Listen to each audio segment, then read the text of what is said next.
Bismillahirrahmanirrahim. Alhamdulillahirabbil alamin wassalatu wassalamu ala asyrofil mursalin sayyidina Maulana Muhammadin wa ala alihi wasallam. Nama padu Bapak Rektor dan semua teman-teman PWI yang saya hormati. Di sini kita akan mengkaji faslun fil musaraqah ila nusfi fil jima. Bab seharusnya ngambil sikap cepat, musaraqah itu ngambil sikap cepat untuk menyelamatkan mengalirnya darahnya orang Islam.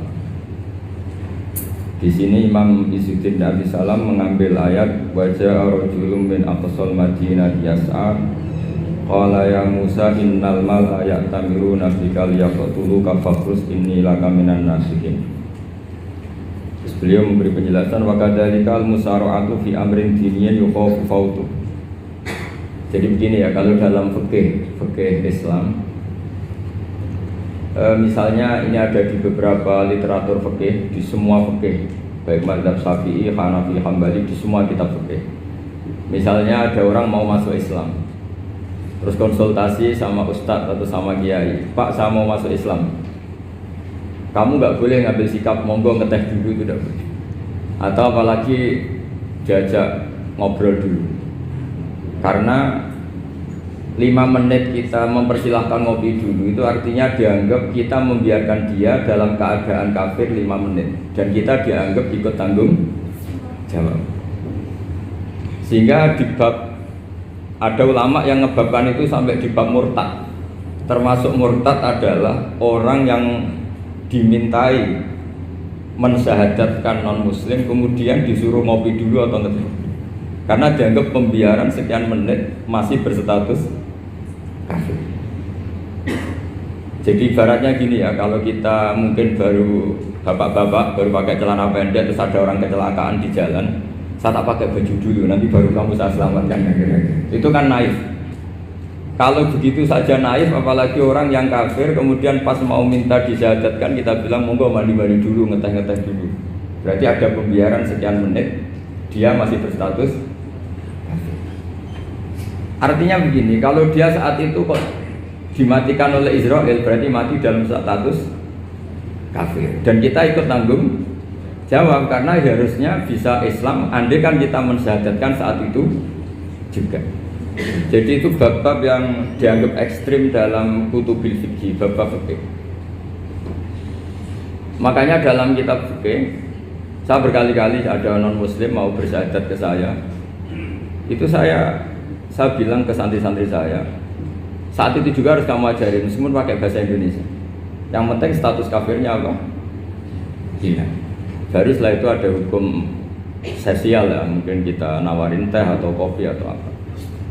Makanya di sini dibabkan bab seseorang harus tergesa-gesa atau bercepat-cepat atau ngambil sikap bergegas untuk melakukan kebaikan.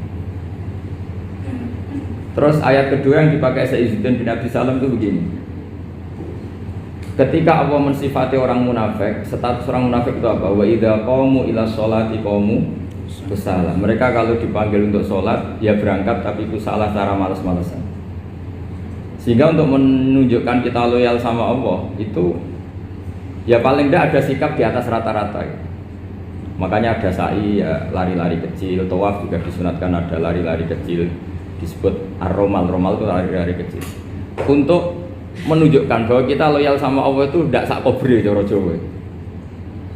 Nah itu dibabkan sendiri. Jadi beda antara tergesa-gesa sama ekspresi serius. Jadi musyawarah itu ya kira-kira kan nggak mungkin lah kita dipanggil rektor atau kiai atau orang tua kita terus jalan leha-leha, itu kan nggak mungkin. Apalagi ini yang manggil Allah Subhanahu wa ta'ala. Makanya dibabkan faslun fil musyawarah ila nusfi fid dima.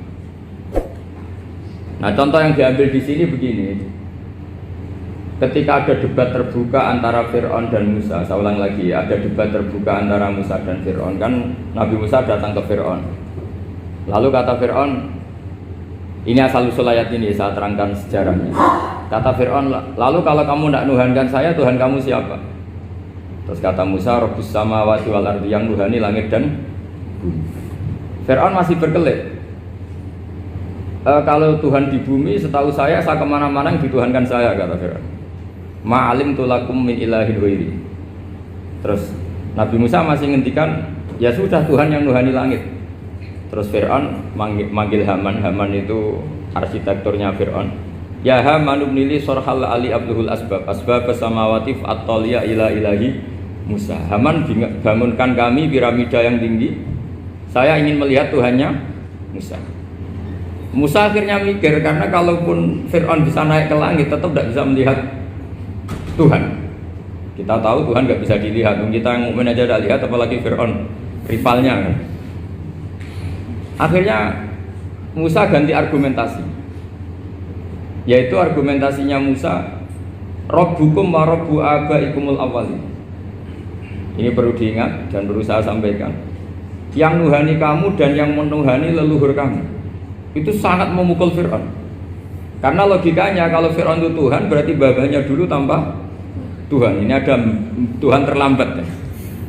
Jadi kalau Fir'aun Tuhan, berarti mbahnya tanpa Tuhan, karena zaman era mbahnya belum ada Tuhan. Karena perdebatan itu banyak punggawa Fir'aun yang mukmin. Wah, ini Fir'aun nggak bener ini. Kalau dia Tuhan berarti mbahnya tanpa Tuhan. Karena kalau iman itu akan diadili, akan dieksekusi, maka orang ini berstatus rajulun mu'minum min ali fir'auna yaktumu imanah. Maka di Quran diterangkan wa qala rajulun mu'minum min ali fir'auna yaktumu imanah. Ada seseorang yang iman tapi menyembunyikan iman. Lah orang ini selalu ikut rapat di rapat-rapat penting Fir'aun, termasuk rapat ketika Fir'aun dan para tentaranya memutuskan membunuh Musa. Karena dia ikut rapat dan eksekutornya besok disuruh nangkap Musa, orang ini malam itu juga nemuin Musa terus bilang innal mal ayat tamiru nabikal yaqtulu ka Musa. Rapat tadi malam memutuskan kamu besok dibunuh, maka kamu harus bergegas meninggalkan Mesir. Nah, dari kesimpulan itu, dari cerita itu kemudian diambil secara hukum fikih bahwa untuk menyelamatkan darah harus jasa, harus bergegas. Andai kan Musa itu kok sak kobre, sak sempate, maka keburu. Andai kan ini rojul ini tadi, orang tadi penasihat tadi, kok sak kobre ya, maka berarti Musa terlanjur tertang. Jadi itu pentingnya ulama ya. Jadi cerita yang linear, cerita yang seakan-akan cerita di tangan ulama tetap menjadi al-ahkam al-fiqhiyah, menjadi ketentuan-ketentuan apa? Fikih. Jadi yang diambil di sini adalah lelaki tadi yang ikut rapat tadi bergegas menemui Musa, memberitahu kalau kamu besok mau dieksekusi, fakhrus, maka kamu harus secepatnya keluar dari Mesir untuk menyelamatkan diri. Terus oleh Syekh Izzuddin bin Abi Salam dibabkan bab harus tergesa-gesa menyelamatkan darahnya orang apa? Islam. Jadi ini penting saya sampaikan. Jadi al-qasas ya, semua cerita di Quran itu tidak sebagai cerita, karena Quran tidak ingin melahirkan pendongeng, tapi harus menjadi ibrah, menjadi teladan. Jadi makanya terus di kitab-kitab ulumul Quran diterangkan al-qasas ya, beberapa cerita di Quran adalah semuanya menjadi ketentuan fikih. Saya ulang lagi ya, semua cerita yang ada di Quran itu menjadi ketentuan fikih, meskipun alurnya apa? Cerita. Kayak tadi kan alurnya cerita bahwa lelaki ini bergegas nemui Musa supaya Musa cepat keluar dari Mesir. Terus dibabkan babul musaroah ilan usifid jima. Saya teruskan ya.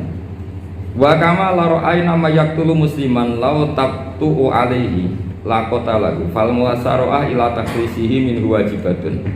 Idlaisal unatu mahmudatan fi kulli syai'in falaha mawatinu tuhmadu fiha wa mawatinu tudammu fiha wa kadzalika al musara'a wal lain wal dhilta wa ghairuhuma. Nas'alullaha ay yuwaffiqana lil amal fi taati fi mawaqi'iha wa madhaniha. Terus cara berpikir ulama, saya pernah baca dalam satu sejarah ulama besar namanya Sufyan Ats-Tsauri. Sufyan Ats-Tsauri itu menjadi wali itu gara-gara kalau sholat di masjid itu beliau datang sebelum adzan. Saya ulang lagi, beliau datang sebelum adzan. Ditanya, kenapa kalau kamu datang sebelum adzan? Saya ini nggak ingin jadi hamba yang buruk. Hamba yang buruk atau pembantu yang buruk adalah setempe nunggu dipanggil. Misalnya kita tahu majikan kita pasti manggil jam 7. Kemudian jam 7 itu Anda masih ngopi, masih tata-tata, itu kan tidak menghormati majikan. Harusnya kamu setempe di jam yang saat itu pasti majikan Anda memanggil. Kata beliau, saya tidak ingin seperti pembantu yang buruk, datang nunggu apa? Dipanggil. Jadi itu ada beberapa spirit ya, atau inspirasi dari aturan-aturan mahabbah. Sebab itu ketika Allah kritik orang munafik, wa idza qamu ila sholati qamu kusala, ketika dipanggil sholat mereka datang bermalas-malasan. Karena ada cintanya sama Allah, maka datang berlambat-lambat. Nah, berarti kalau ekspresi cinta mengharuskan kita datang bercepat. Makanya dalam istilah lain di Quran ini termasuk balaghatul Quran. Di juz 25 itu istilah menuju Allah itu fafirru ilallah. Kita tahu firar itu maknanya lari apa jalan biasa? Lari. Jadi untuk mengekspresikan mahabbah kita, kangen kita pada Allah, cara bahasa Arab isak kita, berontok kita sama Allah, tidak diistilahkan jalan tapi fafirru ilallah, harus bergegas berjalan. Begitu seterusnya. Maka kalau ada orang Islam, terus ini konsekuensi hukum, ada non muslim minta, Pak Bahak saya tolong ajarkan syahadat. Nggak boleh saya bilang gini, monggo ke dalam dulu. Padahal perjalanan ke rumah saya misalnya setengah jam, nggak boleh. Saat itu meskipun sambil berdiri-diri harus kita tauhidkan. Kamu yakinnya Allah itu satu, Tuhan Allah, harus. Karena kalau ada perjalanan ke rumah 5 menit terus dia kecelakaan, belum syahadat, statusnya mati apa? Kafir. Dan kita ikut terlibat karena sebetulnya bisa mengislamkan saat itu juga. Analoginya kayak tadi loh. Orang kecelakaan di jalan karena kita pakai celana pendek, contoh Surian ya, saya tak pakai baju dulu. Habis itu dilides truk. Itu kan kita ikut salah karena kita yang punya kesempatan. Tentu yang disalahkan yang punya kesempatan. Karena merubah status dari potensi kelides truk menjadi sama sekali gak potensi kelides truk dengan kita inggirkan, meskipun kita dalam keadaan tidak ideal. Sama. Orang kafir yang mau masuk Islam itu umumnya kiai-kiai kan kadang sebagian disuruh mandi dulu, itu salah sebetulnya. Itu salah sekali.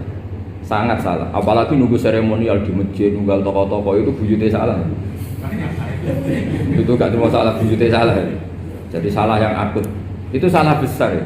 Kalau seremonial monggo, tapi kalau mengislamkannya harus saat itu. Apalagi seremonial seminggu lagi nunggu tokoh terkenal, nunggu disyuting dulu, wah itu perilaku show, itu bukan mengislamkan itu. Makanya kita kadang itu, kita yang sebagai peneliti fikih itu kadang itu enggak srek gitu. Masa mau Islam nunggu di masjid dulu, di syuting dan tokoh-tokoh, itu salah. Itu sama dia kamu lihat orang kecelakaan mau menyelamatkan, ini ada wartawan enggak ya? Minta di syuting dulu, sedang mati ini. Jadi kita normal saja dalam Islam, sesuatu yang mendesak, yang emergensi ya perlakuannya harus cepat. Sehingga dibabkan faslun fil musaro'ah ila nusifid fiddima.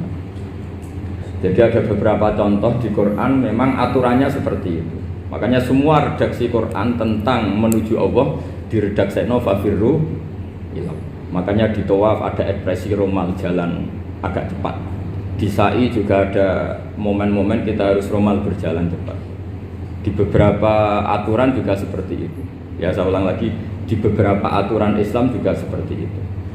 Nah sekarang efek di hukum haji. Saya banyak baca literatur haji. Haji dalam aturan Islam itu wujuban tarohian, wajib yang tidak langsung mendesak. Kemudian semenjak ada fakta kita harus nunggu, daftar tunggu, itu kita sebagai ahli fikih itu gampang. Misalnya gini, saya umur 20 punya uang, sekarang berapa daftar? 25 juta ya. Saya umur 20 punya uang 25 juta. Saya jomblo misalnya, ya butuh nikah, ya butuh macam-macam. Itu wajib daftar haji apa enggak? Karena kalaupun daftar nunggu 20 tahun. 20 tahun kan asumsi umum masih umur 40, masih hidup lah kira-kira sebenarnya. Nah sekarang kalau ada orang umur 50 tahun punya uang 25 juta, menurut Anda wajib daftar saat itu apa enggak? Wong daftar saja bisa game gitu. Dan kalau misalnya umur 50 ditambah 25 kan 75. Itu kalau orang sumpah sudah cepat mati itu kira-kira gitu. Maka itu menjadi pertanyaan, apakah fikih ini kita rubah Karena dulu kan orang itu longgar semua. Karena haji zaman Nabi pun tidak langsung dilakukan saat pertama diwajibkannya haji. Jadi Nabi punya sisi unik. Pertama ada tahun diwajibkannya haji, Nabi tidak langsung haji. Sebab itu ulama berkesimpulan kalau wajibnya haji tidak langsung. Maka fikih itu memang unik. Sholat juga gitu. Ada istilah begini dalam sholat. Watajibus sholat ala kulli muslimin wujuban muwassa'an. Di semua kitab fikih takbirnya seperti itu redaksinya. Wajib sholat dilakukan orang Islam wujuban muwassa'an, wajib yang ada longgarnya. Sehingga ketika zuhur jam 12 WIB kita dengar azan, boleh sholat setengah 1, jam 1, setengah 2, jam 2. Karena memang wujuban muwassa'an, memang ada batas akhir waktu misalnya sampai setengah 3. Nah problemnya begini, misalnya setengah 1 Anda pasti dipanggil majikan kamu yang diharuskan melakukan satu aktivitas, misalnya Anda pilot, yang nggak mungkin sholat lagi di kokpit. Apakah status wujuban muwassa'an, wajib yang longgar menjadi hilang karena setelah itu tidak ada kesempatan lagi sholat? Apa tetap kita sebagai ahli Islam yang agak balelo tapi alim, misalnya ya sudah tetap jadi pilot, nanti kan ada aturannya sendiri, ada rukhsahnya sendiri, ada kemurahan sendiri kita sudah jadi pilot. Misalnya sholat tanpa harus menghadap kiblat, sholat yang tetap di perjalanan. Kira-kira Anda kalau jadi ahli fikih milih mana? Milih harus sholat di depan, apa tetap memberi kelonggaran? Gak apa-apa sholat sambil apa? Nyuper sambil pilotin apa pesawat. Anda milih mana? Karena kalau konstitusi ilmu itu memang harus ada, dengan tanda kutip ya, memang harus ada nakalnya. Kalau nggak nakal malah gak sah. Memang unik ilmu itu. Karena ilmu itu kalau dipaksakan lurus terus, itu nanti malah bengkok karena menghilangkan rukhsahnya Allah, kemurahan Allah. Tapi kalau dipaksakan rukhsah terus, murah terus, nanti dianggap menyepelekan hukumnya Allah. Maka kita yang ahli fikih itu pusing. Misalnya saya sering ditanya, Gus saya ini supir bis, kan musafir terus, berarti saya boleh tidak puasa terus panjang Ramadan? Coba kalau ada jadi ahli fikih mesti bingung. Mau boleh, ya boleh terus supaya orang nggak peduli sama Ramadan. Mau mengatakan wajib puasa, kayak nggak peduli dengan kemurahan Allah yang membolehkan musafir tidak puasa. Coba loh, Anda jangan jadi ekstremis yang misalnya bantah tok protes tok ini kan. Jadi memang mengkaji ilmu itu. Ya makanya dengan tanda kutip itu harus ada nakal. Tapi nakal yang baik bukan nakal. Nakal itu kalau bahasa Jawa itu kan tidak harus dosa. Seperti anak kecil, menek-menek itu, cung bocah kok nakal. Padahal anak kecil menek itu haram dah. Enggak kan? Malah orang tuanya yang bentak itu yang haram. Yang nakal betul ya ibunya yang bentak cerewet itu, karena ibunya orang yang sudah mukallaf, sudah tua, salah langkah yaitu bentak. Kalau anaknya naik meja itu ya sebetulnya bahasanya tidak nakal, lucu. Oh jebule pinter conggo iso munggah meja, harusnya diapresiasi. Tapi rata-rata itu semua akal mecah gelas. Coba. Malah boe malah mecah tabungan. Bapaknya marah tukang nguras tabungan. Sebetulnya senakal-nakalnya anak kecil itu nakal orang tuanya, itu pasti. Karena ini sudah kena khitab, sementara anak-anak belum kena. Saya pernah punya tamu, karena di tradisi Kiai itu sering punya tamu. Bapak ibunya itu kultus sama Kiai, bentak anaknya disuruh salim sama saya. Anak kecil kan nggak mau jalan-jalan terus, marah. Tak marah orang tuanya tak marahin, yang dosa itu kamu bentak anak-anak. Kalau anak kecil itu kena diskon rufi al-qalamu an salasin. Di antara aturan Islam apa? Tidak ada keharusan bagi 3 orang. 1 anak kecil sampai balik, 2 orang tidur sampai bangun, 3 orang gila. Artinya anak kamu itu tidak kena khitab untuk sopan sama saya. Kamu yang kena khitab baru sopan sama anak-anak. Nah ini ada Jawa itu kadang keliru. Jadi orang tua itu marah-marah memaksakan anaknya sopan. Padahal Allah memberi diskon anak kecil itu belum wajib sopan. Gak apa-apa ada tamu naik-naik itu, asal masih anak kecil. Makanya Rasulullah ketika beliau sholat sujud itu Hasan Husain itu naik. Cara Jawa Nabi itu 3 tumpahan. Semua riwayat mengatakan Nabi itu diam saja, gak berani ngangkat. Sampai sahabat itu ada yang melongok, ini Nabi sujud lama sekali ada apa. Jadi kita punya riwayat itu ya baru kayak sahabat yang agak nakal. Semuanya itu sujud, tapi bareng di atas rata-rata ada sahabat yang belakang melongok. Ada apa tuh ini sujudnya kok lama? Barokahnya itu ditemukan riwayat. Oh, ono putune. Karena Hasan itu naik di atas punggungnya apa? Nabi. Itu andikan tidak ada yang melongok, riwayat ini tidak ditemukan. Barokahnya ada yang melongok itu mungkin Kalau sekarang mungkin semua masjid melongok karena orang sekarang jarang yang khusyuk. Kalau dulu hanya satu yang di belakang.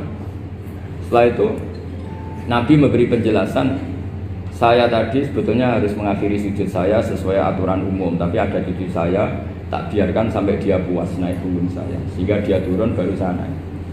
Filosofinya apa? Begini, anak kecil satu tidak kena hitop, dua jangan sampai sholat itu jadi problem. Kalau Nabi nyentak Hasan, membentak, putu ono bae sholat kok diganggu, maka sholat menjadi trauma. Gara-gara sholat bahasa bentak saya. Lama-lama anak ini trauma dengan sholat karena dianggap problem. Makanya saya termasuk kiai nggak berpendapat anak kecil nggak boleh di masjid. Sering kan anak kecil di masjid, ayo khutbah rame. Saya termasuk setuju tetap boleh. Kalau dibentak di masjid maka dia trauma dengan masjid. Wong saya ke masjid dibentak. Lagi pula kadang-kadang orang tuh gaya-gayaan tok. Wah, rame orang khutbah. Ngeramen nih, padahal kalau nggak diramein anak-anak malah udah tidur. Kita kan nggak bisa menjamin kalau perilaku kita lebih baik gitu. Mendingan kan anak-anak main di masjid timbang di karaoke kan. Jadi kan, lah ini maksudnya saya, ini fikih ya, fikih itu wilayahnya, makanya jadi ahli fikih itu susah-susah gampang. Jenengan jangan hanya berpikir protes dengan ketentuan fikih, mengkaji yang sebanyak-banyaknya itu tadi.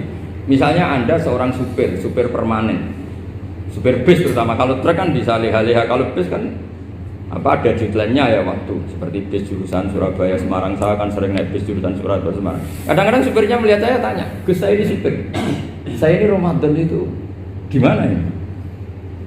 Ya saya sudah ngerti setengah nakal, dan senengnya dijawab rasa poso ya saya tahu ya. Tapi masalahnya secara fikih kalau kamu mengatakan kamu harus puasa terus, kamu melanggar konstitusi ilmu. Memang musafir punya diskon? Boleh? Tidak puasa. Pertanyaannya, bayarnya kapan? Wong Syawal ya nyupir lagi, Dzulqa'dah nyupir lagi, nanti sampai Ramadan ya. Nah terus, ya pas kamu cuti, biasanya cutinya pas sakit, boleh diskon lagi karena sakit. Coba. Nggak, andai kan Anda jadi ahli fikih milih zaman.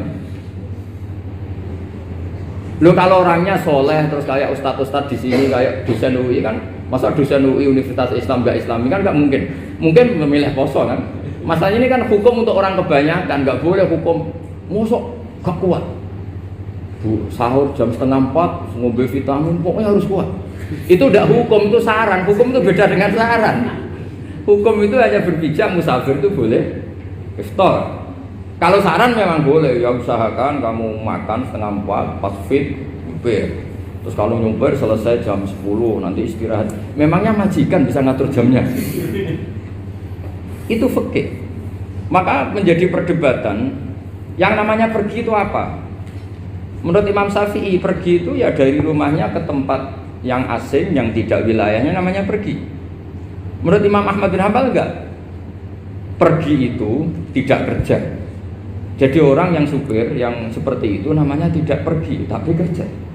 Tanyakan ke publik, misalnya jenengan ke UI, istri kamu atau suami kamu ditanya, istri kamu kemana? Kira-kira jawabnya bilang pergi jalan-jalan apa bilang kerja?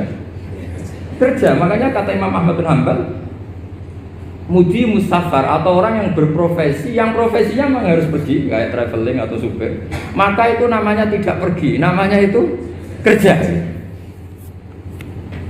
Karena apa? Sekali distatuskan pergi, maka ikut status yang dikatakan Allah dan Rasul, dapat diskon, boleh tidak puasa. Maka terus kita debat tentang definisi. Nah, definisi ini penting karena yang menjadikan hukum rubah itu definisi. Misalnya gini, Mbak ini ngaji saya. Statusnya kalau pakai status saya ajnabi, orang lain, Bapak ajnabiyah, maka hukumnya saya melihat Bapak ini haram karena statusnya ajnabi melihat ajnabiyah yang tidak mahram. Tapi kalau di fikih itu ada statusnya. Di antara lelaki boleh muwajahah sama perempuan adalah satu untuk belajar, dua untuk muamalah, tiga untuk kesaksian, empat untuk pengobatan. Itu kan ada pengecualian. Sehingga statusnya sekarang Mbak itu belajar, apa ingin melihat Gus Bah atau Gus Bah itu mengajar atau ingin melihat itu statusnya bisa rubah ya. Makanya kalau sebetulnya kalau kita marung di warung misalnya Padang, kita nggak pilah-pilah, kebetulan pelayannya perempuan itu masih bisa dikhilaf secara fikih. saya muamalah marung cuma kebetulan penjaganya. Tapi masalahnya Pak ini punya daftar penjaga yang cantik, itu masalahnya. Maka pertanyaannya itu marung ke situ demi marung apa demi melihat? Tidak jawab saja. Demi marung apa demi melihat? Kalau demi marung supaya kenyang, penjaga yang sangar-sangar juga banyak.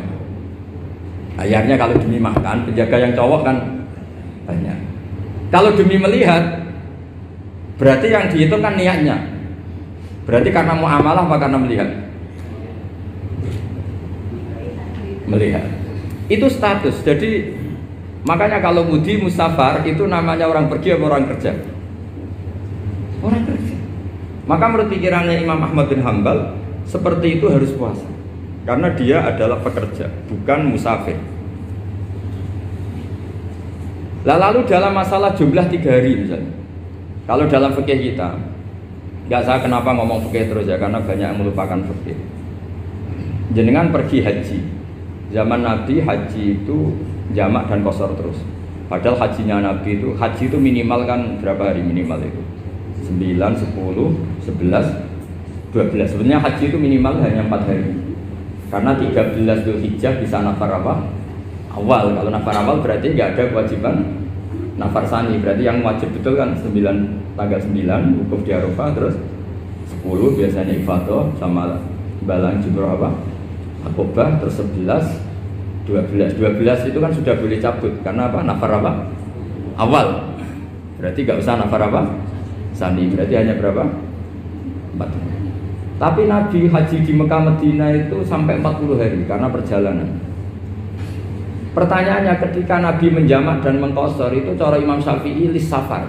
Karena Nabi orang Medina datang ke Mekah dengan jarak 460 kilo, maka Nabi boleh jamak dan qashar. Jadi pikiran Imam Syafi'i, jamaknya Nabi itu lis safar karena pergi. Cara pikiran Imam Malik enggak, jawabnya Nabi itu lin nusuk. Nabi menjamak sholat itu karena melakukan ibadah haji. Efeknya adalah orang Mekah kalau haji itu cara Imam Malik meskipun jaraknya dekat boleh apa? Boleh apa? Qashar, boleh jamak qashar. Lalu terus ada pertanyaan fikih lagi. Lalu jamak qashar itu karena pergi apa karena masyaqqah? Karena repot. Coba kalau sampean kira-kira jawab. Misalnya kita orang kaya bawa uang 1 miliar naiknya Alphard, ada supirnya, ada ajudannya. Pergi di jarak 100 kilo. Masyaqqahnya kan tidak ada sama sekali, apalagi di tol kebetulan tidak macet. Kira-kira boleh jamak enggak? Boleh terus karena pergi, tapi kan nggak ada repotnya sama sekali. Dibanding misalnya yang ngebis bawa beras 1 kintal gitu kan, udah gitu suruhan orang lagi kan pusing.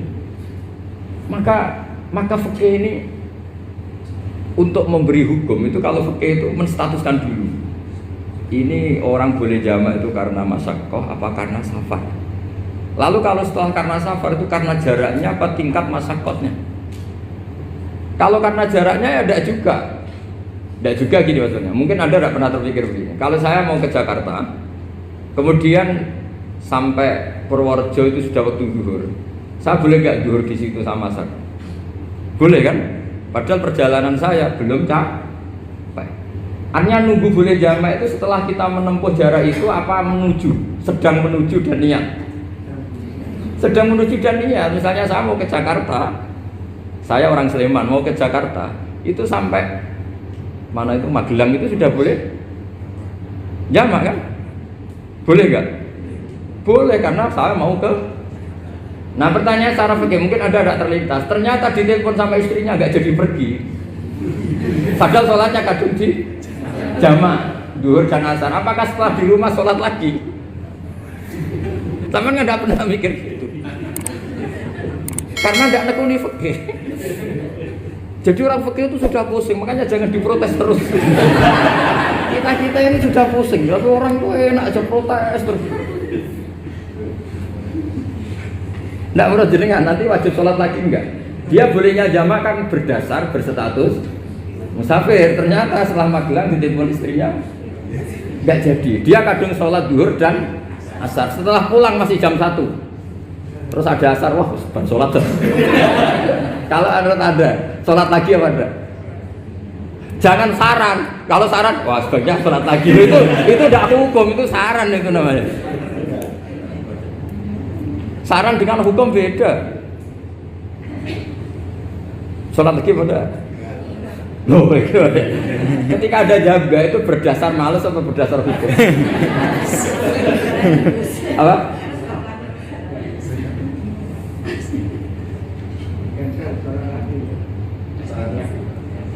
Nah kalau Anda sholat lagi, pertanyaannya gini, Allah itu tidak punya tradisi mewajibkan 2 kali. Pertanyaan fikihnya mesti gitu. Dan saat Anda di Magelang menjama itu melakukan sesuatu yang disahkan oleh agama. Berarti pas Anda jamak 2 asar, sesuatu pas melakukan itu kan berstatus sah dan boleh. Meskipun setelah itu ada masalah, istri kamu nelpon terus pulang. Tapi pas itu kan sudah dinyatakan oleh malaikat sah, Anda sudah zuhur dan asar. Kalau melihat itu tidak wajib mengulang. Tapi bisa saja malaikat ada yang usil. Itu sah karena Anda berstatus musafir. Berhubung status Anda hilang, maka poin Anda sudah sholat juga hilang. Kamu milih fikih yang mana?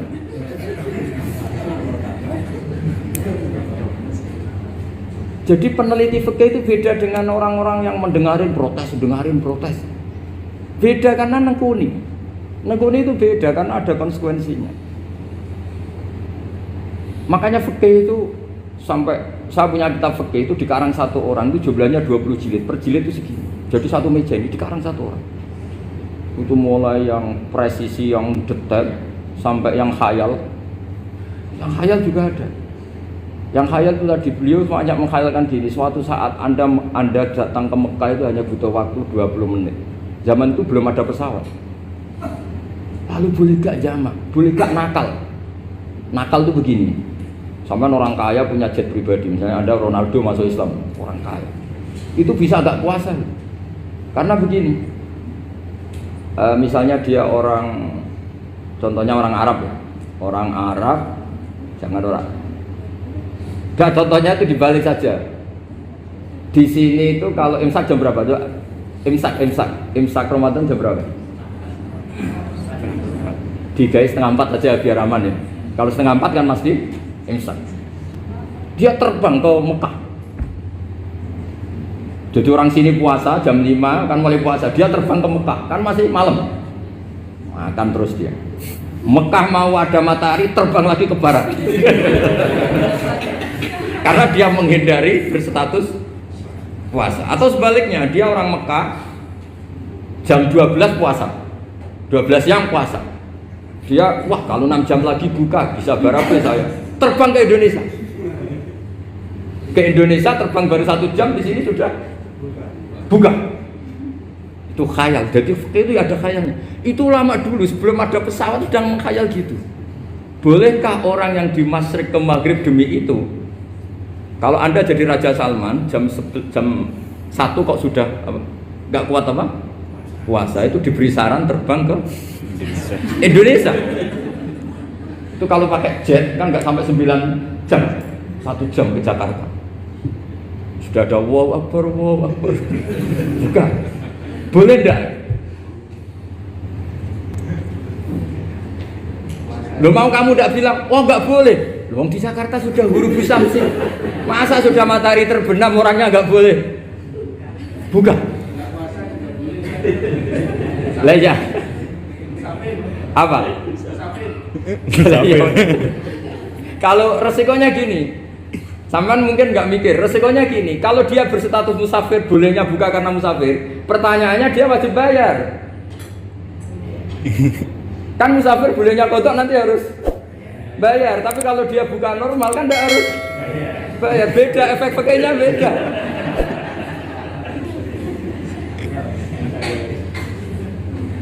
Sama jangan protes, Gus Baik gimana mau ngaji mana tidak senam. Ini kan ngajinya para dosen, para pegawai, jadi harusnya itu jadi mufti, ngaji untuk jadi mufti, bukan ngaji untuk mendengarkan. Jadi makanya saya mohon jangan sering protes sama ulama sudah pusing. Karena efek-efek hukum itu tidak gampang. Kayak tadi misalnya, kalau dia boleh buka atas nama musafir, resikonya wajib bayar. Masalahnya Raja Salman ini mau ndak gitu. Dia inginnya. Maka pertanyaannya itu kitab yang milik saya tadi yang 20 jilid tadi. Ulama itu mulai dulu sudah membayangkan bagaimana kalau suatu saat ada satu kendaraan. Kenapa ulama bisa membayangkan itu? Karena ada buruk. Meskipun mereka nggak numpak buruk, hanya Rasulullah, tapi kan bisa membayangkan ada toyul waktu. Waktu itu bisa dilipat. Karena ulama dulu ahli astronomi, jadi bumi itu bulatnya gini, muternya gini. Berarti suatu saat ada satu ilmu di mana orang ngambil satu posisi terus melewati toyul waktu, ngalami lintasan waktu. Mulai dulu itu sudah dibicarakan. Pertanyaannya lalu status orang ini kayak apa? Misalnya tadi orang Mekah ingin cepat buka terbang ke Indonesia. Orang Indonesia menghindari imsak, misalnya 3:30, dia belum sahur. Wah, kalau saya di Indonesia ini sifatnya sahur. Wah, saya tak terbang ke Mekah. Wah, enak kan terbang di Mekah ternyata masih jam 8. Wah, bisa makan sepuasnya jam 8 malam, maksudnya jam 20. Pan enak dia. Bar wareg balik ning Indonesia wis jam 1 siang. Jam 1 siang kalau ingin cepat buka terbang ke timur. Langsung buka. Berarti dia kira-kira puasa aja 3 jam. Tapi terus ya mungkin kalau sampean tahu pogo sudah repot-repot ngono tinggal turu delok sinetron kok buka dhewe. Itu tidak hukum, saran itu namanya apa? Kalau hukum tetap tadi yang dikatakan puasa adalah imsak, mulai jam imsak sampai ghurubus syamsi. Lalu pertanyaannya lagi, ghurubus syamsi sampai imsak itu konversi jam apa nyata-nyata ghurubus syamsi? Kalau yang diliwati khatul istiwa itu nyata, fi'lan, kalau dalam bahasa Arab fi'lan awaqiyah. Tapi kalau Anda orang kutub, saya sering kirim-kiriman surat sama mufti-mufti yang ada di Timur Tengah, di Eropa, konsultasi maksudnya. Orang kutub itu kan tidak ada matahari, tidak ada apa-apa. Jika kalau Anda baca kitab di kutub, mesti Gus Bak darani pembohong. Misalnya orang kutub ngaji saya, kamu harus subuh sebelum matahari terbit. Sekali matahari terbit, waktunya hilang. Duhur setelah matahari agak ke barat. Asar kalau matahari terbenam, hilang waktunya. Terus mereka mesti bilang, mataharinya di mana?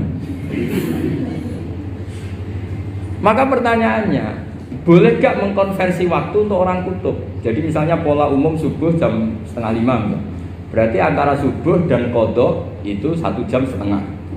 Subuh sama zuhur polanya berapa berarti? Kalau 4:30 sampai jam 12 itu 6 sama 7:30. Berarti ya kira-kira habis subuh nunggu 7 jam setengah baru zuhur, nunggu 3 jam baru asar, nunggu 3 jam baru maghrib. Berarti waktu puasa kira-kira antara jam 4 sampai jam 6. Berarti berapa jam itu? 12 sama 2 14 jam. Oke, berarti orang kutub harus puasa 14 jam, tidak bergantung waktu mata. Tapi ada lagi pertanyaan lucunya gini, lalu 14 jam Gus itu dimulai dari mana? Apa asal 14 jam? Apa harus ada konsensus setarnya? Masih ada PR lagi. Menurut kamu gimana? Ada konsensus setarnya dimulai jam 4 dini hari. Apa asal jumlahnya? Imsak 14 jam. Mikir lagi kan? Itu di Denmark itu ada satu musim di mana siang terus sampai sekian bulan. Siang terus sampai orang sana itu capek. Kenapa ada siang terus? Logikanya kan tadi bumi itu bulat-bulat. Saya juga belajar falak, belajar astronomi. Kalau tepaan kamu di sisi yang barat agak utara atau agak selatan, matahari ini nyentrong terus. Sehingga bumi molak-malik ya kamu kesentrong terus karena kita ini kan tepaan di khatulistiwa, di khatul istiwa. Sebenarnya khatul istiwa itu bahasa Arab dari kata khatul istiwa. Khatun itu garis, istiwa itu tengah. Nah, Islam itu oleh Allah memang dipilih di tempat paling top yaitu Mekah. Mekah Ka'bah itu surratul ardi. Jadi sebelum ditemukan ilmu astronomi itu Nabi sudah ngendikan Al-Ka'bah surratul ardi. Ka'bah itu pusarnya bumi. Sehingga di Ka'bah itu satu-satunya area yang terbebas dari medan magnetis. Karena dari utara dan selatan benar-benar di tengah. Maka potensi jam paling akurat di dunia itu ya hanya jam yang di Mekah itu. Karena apapun akuratnya teknologi di Amerika atau Jerman, karena jam itu dari logam tetap ketarik medan apa? Magnetis, entah berapa 00, tetap kena. Misalnya jam di Jerman, lebih dekat mana kalau Jerman? Mesti ketarik medan magnetis, entah berapa kadarnya. Karena materi jam dari logam. Sementara di Mekah karena di tengah itu terbebas dari medan apa? Magnetis. Nah, sehingga yang segaris dengan Mekah kayak Indonesia itu semuanya khotul istiwa. Nah kalau khotul istiwa normal itu artinya ya 12 siang secara umum ya 12. Sehingga ulama Indonesia kalau ngaji itu lebih gampang, lebih tidak dianggap bohong. Karena ya ada terbitnya matahari, ada zawalus syamsi, ada hurubus syamsi. Coba kalau kitab itu Anda baca di kutub utara sama kutub selatan, murid kamu bingung semua. Ini gimana Ustadz, tidak ada matahari kok semuanya diukur pakai matahari. Lalu pertanyaannya dikonversi kan? Pertanyaannya kalau dikonversi pakai apa gitu? Asal 14 jam, apa harus sepakat dimulai jam berapa? Milih mana? Milih sepakat. Pertanyaannya kalau sepakat, ukurannya siapa yang jadi ahlul halli wal aqdi?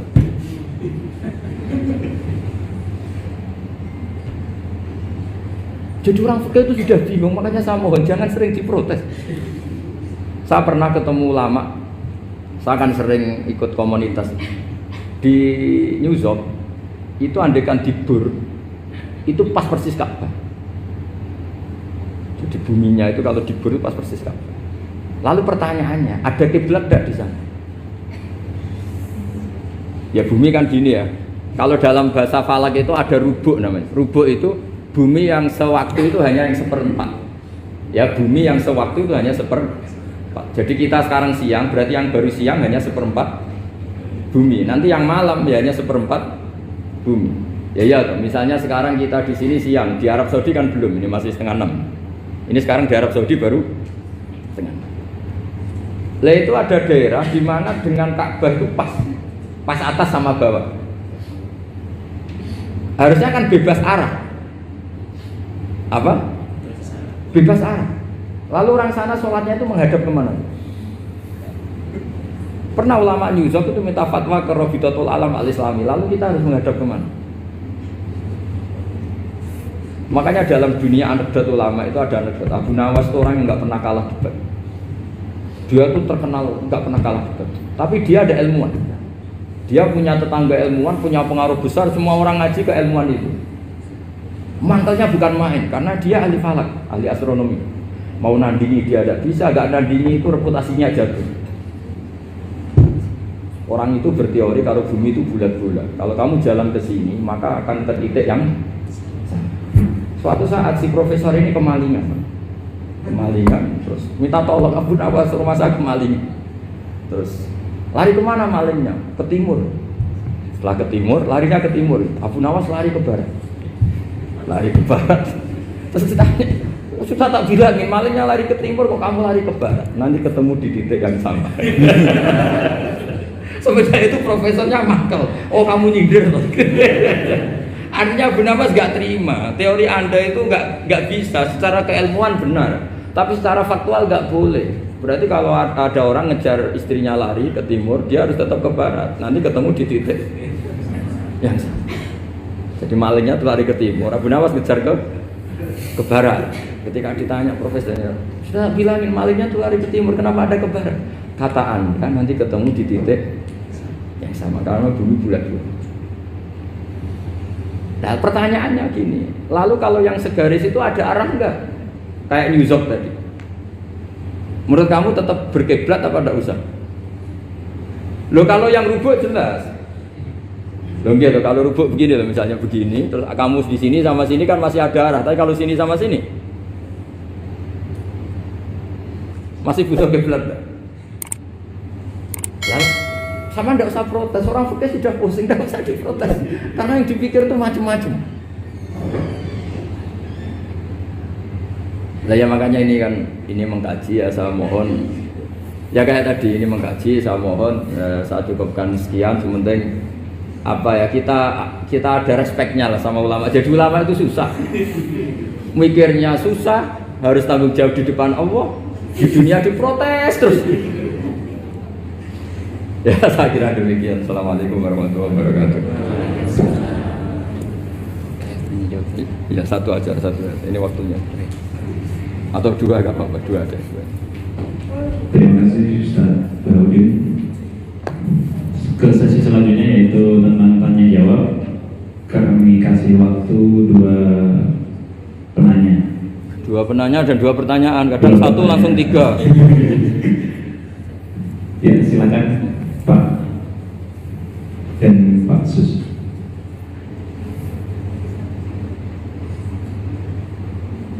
Pak siapa? Satu lagi Pak Sus. Assalamualaikum warahmatullahi wabarakatuh. Waalaikumsalam. Pertanyaan saya singkat Gus, Ya. karena kami ini bergerak di bidang akademik.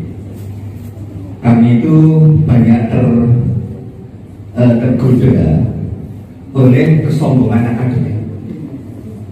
Nah ini gimana Gus? Karena bagaimanapun juga kita itu harus menjual apa yang sudah kita dapatkan. Walaupun kalau di dunia kiai ulama itu kan yang disampaikan itu sesuatu yang bersifat keagamaan. Tapi kalau di bidang kami di sini ilmu umum itu kan sesuatu yang baru kami temukan, sesuatu yang kami jual karena dalam tanda petik ya, karena kami menemukan ini yang membedakan dengan yang lain-lain. Tapi kalau ini seperti dalam salah satu kajian yang Gus ada orang yang sangat tawadu selalu temungkul, itu kapan orang lain tahu temuan kita, kan begitu. Jadi gimana ini Gus? Enaknya kita itu kalau kita sampaikan kalau kita sampaikan bisa-bisa kita itu jadi riak, terbawa riak. Tapi kalau tidak, bagaimana orang lain tahu? Dan nanti salah-salah nanti bisa jadi sombong. Assalamualaikum warahmatullahi wabarakatuh. Nama saya Sudiarto Gus. Saya pernah punya kasus menemani orang di ICU.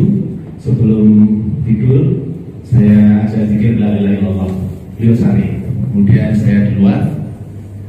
Pas jam 1 saya digedor-gedor oleh perawat untuk mentalkin karena katanya sudah sakratul maut. Karena saya baru bangun tidur, saya kaget minta sama izin ke toilet untuk wudhu karena saya merasa bersin di wudhu tidak wudhu. Wudhu ternyata saya harus ke buang air kecil dulu sekitar 5 menit. 5 menit ke buang kecil terus wudhu terus datang udah meninggal. Artinya karena sakit tidak sekedar karena itu masalah suci. Itu gimana guys? Terima kasih. Ini kacau semua. Ya. Terima kasih. Terima kasih atas pertanyaannya. Yang pertama tadi tentang kesombongan akademik. Jadi seperti apa? Yang kedua tentang kasus di rumah sakit, ya seperti yang Gara-gara ke kamar mandi tadi. Iya, Mental. silakan. Begini ya, jadi ini langsung saya jawab pakai referensi, pakai tag. Ini mungkin yang bawa kitab ikutnya halaman 293 ya. Itu yang mungkin nanti bisa dikopi sama yang nggak punya tag. Yang nggak punya tag mengkopi sama yang punya. Di sini diantaranya itu ada bab faslun fi dzikri rajul manaqiba nafsi. Bab seseorang boleh menyebut kelebihannya sendiri. Asal niatnya tidak riya. Di sini dicontohkan, tadi Bapak siapa nanya? Pak Samsul ya. Di sini diceritakan ketika mau masa paceklik, saya ulang lagi masa paceklik, itu Nabi Yusuf karena merasa amanah dan merasa punya kemampuan mengelola ketahanan pangan, beliau bilang ke rajanya, qala ja'alni ala khazainil ardi inni hafizun alim. Raja, jadikan kami pengatur ketahanan pangan karena ini hafizun alim, saya ahlinya dan saya terpercaya. Hanya Nabi Yusuf seorang nabi tentu panutan, beliau menonjolkan kemampuannya itu boleh asal untuk kemaslahatan. Misalnya ada orang Islam sakit atau kiai sakit, jenengan dokter bilang saja saya dokter, biar saya yang nangani. Itu boleh karena motivasi Anda adalah menyelamatkan Pak Kiai tadi atau orang yang sakit, bukan motivasi Anda adalah hadun nafsi, istilahnya kalau dalam bahasa keinginan apa? pribadi. Jadi itu boleh. Jadi ini di beberapa contohkan, ya ayyuhan nasu ulimna mantiqat thairi wa utina min kulli syai'. Nabi Sulaiman itu bilang gini, wahai para manusia, saya ini bisa bahasa burung apa saja dan saya bisa melakukan apa saja, wa utina min kulli syai'. Nabi Sulaiman ngendikan begitu karena ingin menunjukkan betapa sayangnya Allah ke saya, sampai saking sayangnya Allah saya bisa menguasai bahasa burung, bahasa binatang. Jadi motivasi seorang nabi itu ingin menunjukkan betapa kudrohnya Allah tidak terbatas. Nah buktinya apa ya? Buktinya Sulaiman, sama tak cerita, Nabi Sulaiman tuh kalau ke masjid itu mesti jagungan sama orang miskin. Terus beliau bilang gini, miskinun yujalisu miskina, ayo podo kerene jagungan. Karena beliau dengan kenabiannya meskipun kaya raya itu tidak merasa punya sama sekali, karena semuanya milik Allah Subhanahu wa Ta'ala. Dan beliau buktikan, beliau kaya raya itu untuk bangun Baitul Maqdis yang semegah itu semuanya pakai asetnya Nabi Sulaiman. Ketika bisa memperkerjakan jin dan setan juga untuk bangun Baitul Maqdis, bukan untuk bangun dirinya, rumah dirinya. Ya ini dicontohkan satu Nabi Sulaiman, dua Nabi Yusuf. Terus ketiga contoh yang diambil, setiap nabi ketika pidato kepada umatnya mesti ditutup dengan wa analakum nasihun amin. Saya ini adalah penasehat yang terpercaya. Jadi ajaran saya bukan ingin menyengsarakan kamu, tapi wa analakum nasihun amin. Saya adalah penasehat yang baik. Artinya akan menonjolkan dirinya. Jadi boleh asal itu untuk kemaslahat. Jadi misalnya UI punya penemuan apa yang keren, yang maslahat untuk orang Islam, diumumkan bahwa ini penemuan UI. Tapi tujuan Anda supaya mengangkat harkat martabat UI. Bukan setelah itu terus kirim surat ke rektor, saya harus tambahan gaji karena saya penemunya. Wah itu sudah nggak bisa jadi wali kalau gitu itu sudah. Tapi nanti rektornya yang ya nggak tahu diri gitu. Masa penemu sama nggak penemu disamakan gitu. Misalnya seperti itu. Jadi di sini ada sekian contoh, mungkin bisa diakses di halaman 293 di bab faslun fi dzikri rajuli manaqiba nafsi. Terus kalau contoh hadis, Nabi sering ngendikan begini, ana sayyidu waladi Adam wa ana awwalu syafi'in, dan saya adalah nabi pertama yang punya hak syafaat. Tapi Nabi ngendikan seperti itu supaya orang punya harapan ketika di mahsyar. Sudah kalau di mahsyar nyari saya karena saya diberi hak syafaat. Jadi asal niatnya untuk maslahat gak apa-apa. Makanya saya sering di mana-mana sering cerita, saya ini menekuni fikih supaya orang kalau belajar fikih jelas ke saya Pak. Kalau saya tidak ngomong, orang keliru guru. Tapi ya harus ada buktinya. Nanti ngomong ahli dok, ada ahlinya ya kacau. Ya jadi boleh ya. Di sini dibabkan faslun fi dzikri rajul manaqiba nafsi. Bab seseorang boleh menunjukkan kemampuannya asal tadi untuk lil maslahah. Sudah Pak Samsul ya? Tadi yang pertanyaan dari siapa itu? Pak Sus Budiarto. Pak Sus itu gimana ini kasusnya, itu orangnya sudah Islam toh? Sudah. Sudah apa salah.